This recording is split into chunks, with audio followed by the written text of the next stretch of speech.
University of Hard Knocks. It is an honor to be here. I want to share some concepts with you today that hopefully will help us in our dentistry every day, because as you know, the climate of dentistry today that everything is tooth-colored, and aesthetics is what drives our practice. And it's no different, believe it or not, in Oklahoma City, Oklahoma.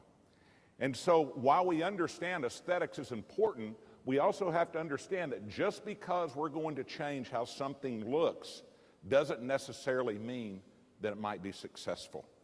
We have to recognize the fact that if we're going to change incisal edge length on this tooth, that it may fail if we don't honor some concepts of occlusion.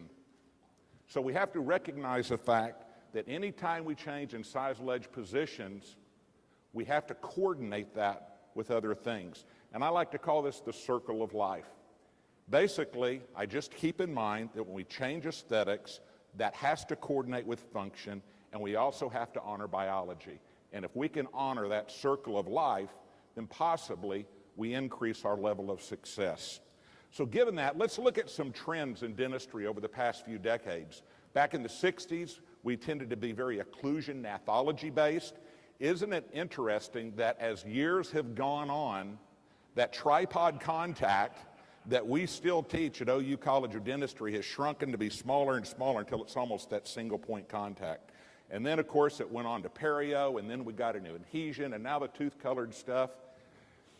Anybody had any tooth colored stuff fail? It's happened to me.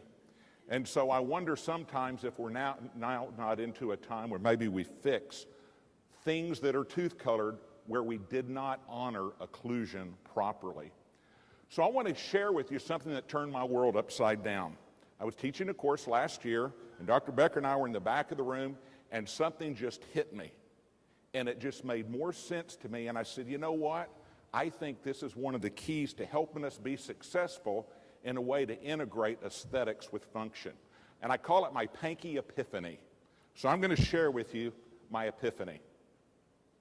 Basically, it's this. We cannot just look at the teeth.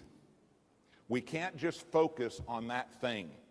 We have to back up first and look at the big picture. We have to look at the whole world. And then after we evaluate the big picture, then we can focus down to the minutia and go from there. So I term it outside, inside. I want to start with the big picture in mind, and then I want to go down and focus to the smaller points. So given that, as we go through a series of steps to do that, look ahead, and I want you to think about the third step that we're going to talk about when we talk about outside, inside.